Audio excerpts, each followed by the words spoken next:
The National FAA Safety Team presents the topic of the month for July, which is Fly the Aircraft First. In this presentation, we'll talk a little bit about distractions and how they contribute to accidents. We'll look at some recommendations from a work group that studies loss of control. We'll also offer a few tips and tricks to help you manage distractions in flight. On the 29th of December 1972, Eastern Airlines Flight 401, a Lockheed L-1011, was scheduled to fly from JFK in New York to Miami International Airport in Florida. 3 flight crew and 1 non-revenue company employee were in the cockpit as the flight began the approach to Miami. After extending the landing gear on final approach, the first officer noticed the nose wheel down and locked light was not illuminated. The approach was aborted and the aircraft entered a 2,000-foot holding pattern west of the airport. The crew engaged the autopilot while all 4 cockpit occupants engaged in troubleshooting the problem. When the autopilot was engaged, it was inadvertently placed in control wheel steering mode. In this mode, the airplane would maintain the attitude last commanded by the pilot. One of the pilots, most likely the captain, bumped the control column as he turned to speak with the flight engineer. The airplane was placed in a shallow descent that was maintained all the way to the ground.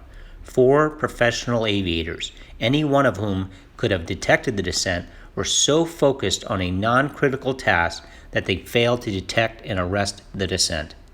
We've all heard it many times. When your flight plan is unraveling and you're trying to decide where to go and how to get there while dealing with passengers and ATC, the most important thing to always do is, that's right, fly the airplane.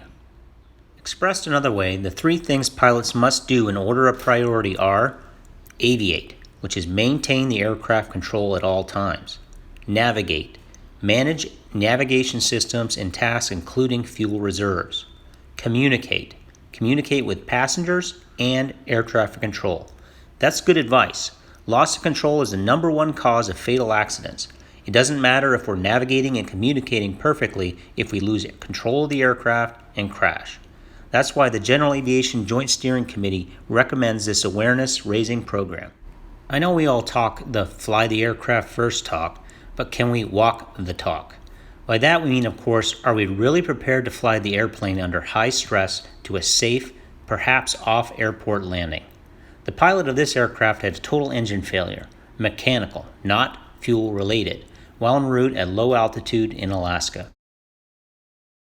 Navigation was simple.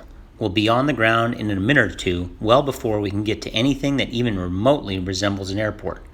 Communication was also simple. There was no one within radio range to talk to.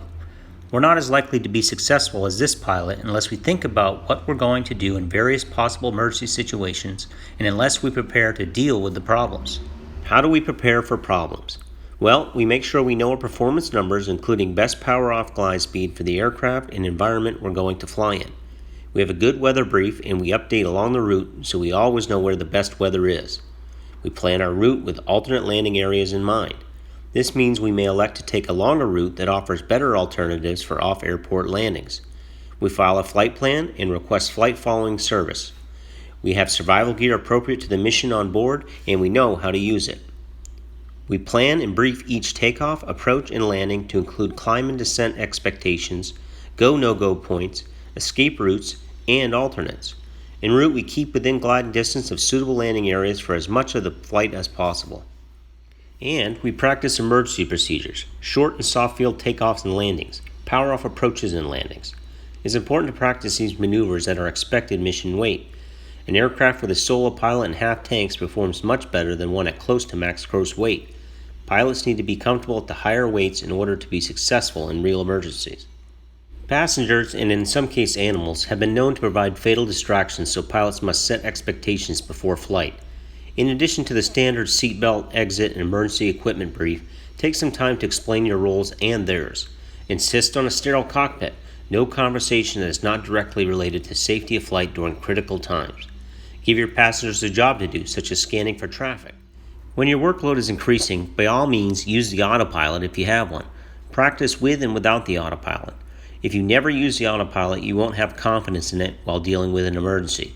If you always use the autopilot, you won't have confidence in yourself. One more caveat here. Don't engage altitude hold if you're in significant turbulence. Because wing leveling is what you want, That way the autopilot won't overstress the airplane or disengage while trying to maintain altitude. And finally, seek regular proficiency training with your CFI. Here are some reading resources for you to consider. Chapter 16 of the Airplane Flying Handbook deals with emergency procedures, and Chapter 6 of the Risk Management Handbook discusses single pilot resource management. There's nothing like the feeling you get when you know you're playing your A game, and in order to do that, you need a good coach. So fly regularly with a CFI who will challenge you to review what you know, explore new horizons, and they challenge you to always do your best. Of course, you'll have to dedicate time and money to your proficiency program, but it's well worth it for the peace of mind that comes with confidence. And be sure to document your achievement in the Wings Proficiency program. It's a great way to stay on top of your game and keep your flight review current. If you have any questions regarding this presentation, you can come to our Facebook page, Main Flying, and post your questions, or on the YouTube channel below, or you can always seek out your local CFI or contact your local FSDO for an FAA safety team representative near you. Thanks for watching this video, and remember, you are a vital member of our general aviation safety community.